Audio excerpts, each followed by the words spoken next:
All right. Well, happy Friday. I hope you've had a very productive week. I sure did. Well, I'll be honest, it was a lot more relaxing than it was productive. This is a kind of a weird week when it comes to recruiting.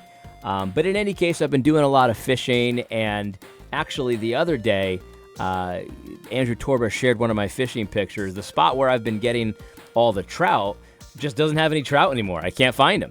But what I have been finding are these smallmouth bass. These are small ones. These are like probably 9 inches, 10 inches. This one's probably a little less than that. But smallmouth bass are really fun. When you catch them, they always feel like giants. Like they're notorious for being very strong. And then they also, when you're reeling them in, they'll jump out of the water pretty high. Like it's amazing. It's a lot of fun to catch these.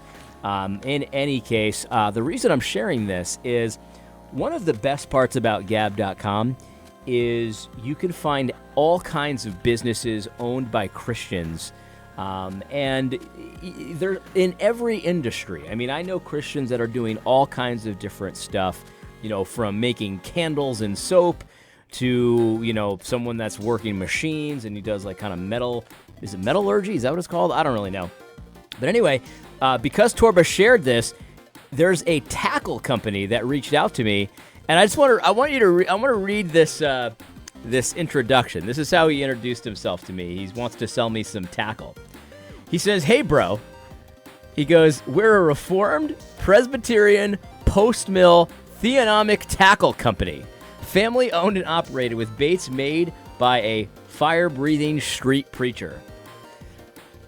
I mean, he had me at tackle, but all of a sudden he's everything. He's Reformed, Presbyterian, post-mill, theonomic. Now, I don't really know what a theonomic tackle company is. I guess it's a tackle company that obeys God's law. I'm in. I don't know what it is, but I'm in.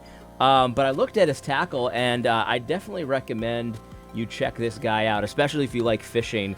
The tackle that he makes, I actually just got a delivery of some tackle. I purchased some basically immediately. It didn't take me much. It's mostly geared towards salmon and trout and steelhead, stuff like that. But I know that some of these lures, especially the ones that I bought, they will work with panfish. They will work with bass. They'll work with, what are those things? Crappie, stuff like that. So I'm excited. So I just thought I'd do an unboxing here. I made this order, I don't even remember. It must have been Monday it must have been Tuesday, and it's already here. So there we go. So anyway, I just bought a small thing. I wanted to try this out.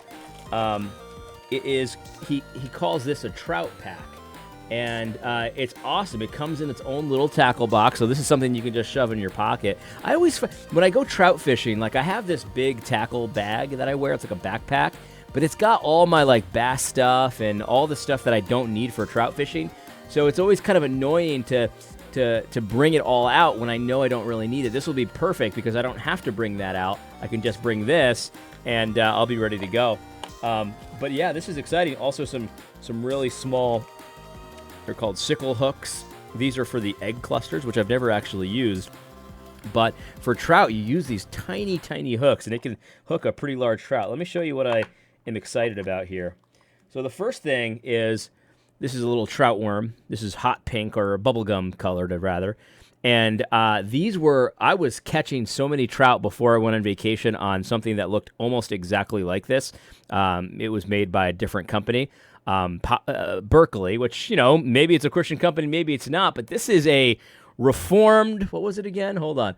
Reformed Presbyterian Post-Mill Theonomic Fishing Company. So I'm into that. You hook these kind of like, the way I do it is I rig something through the worm, and the hook just kind of sticks out the side. So when it's in the water, the river, it kind of moves around like a real fish, and the color gets a lot of attention. The trout go crazy for these. So that's that. And then also got these egg clusters, right? And trout will eat like salmon eggs and stuff like that. This is a yellow one. This is a kind of an orange, hot orange one. I've never used those before, but I've heard that trout go crazy for these things, just like little clusters of fake eggs and all of that. So I'm excited about that. Oops, wrong color. And then also, he's got these little minnows that are pre-rigged onto a jig head, a small little jig head. See the weights right there. And so I would imagine either this is like a swim kind of bait, or you kind of drag it along the bottom like that. But there's some pretty good action on that. That's awesome. I really like that. I'm excited.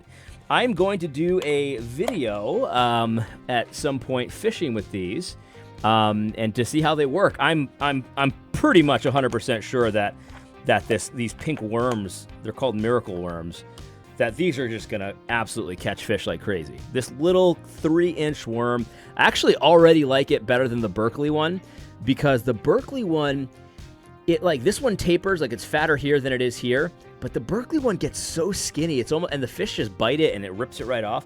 So I have a feeling that these are going to work better. The action's really good, and you can see how it wiggles. I'm excited about this. I'm super excited about this little carrying case. But yes, X Factor Tackle Company. X Factor Tackle Company. Check it out. This looks like just an awesome find. Thank you for reaching out to me. Thank you, Andrew Torba, for not only building the platform that connects all kinds of Christians with businesses and stuff like that together, but also for sharing my pictures, because I would never have met this guy or found this guy without it. So yeah, I can't wait to do the video. If you're not on Gab.com, it is such a delight. Like Twitter is like a barroom fight. Like you can only do it so much. Like you go to the bar, you get into these fights, you throw a quick fist, that kind of thing. It's fun in a different way, but I take Twitter breaks all the time. Like I'll go a couple days without looking at Twitter and I feel great. And then I go back into it and you smell that familiar dive bar smell, and you're going to get into trouble when you're on Twitter. Gab is a great place. There's so much wholesome content on Gab.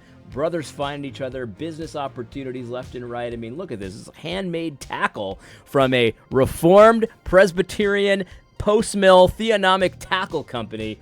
Maybe one day we'll get to go fishing together, brother. God bless you, and thank you for reaching out. I hope you found this video helpful. Next week, we've got a new episode of the Rise and Fall of Gospel Coalition. I'm looking forward to that.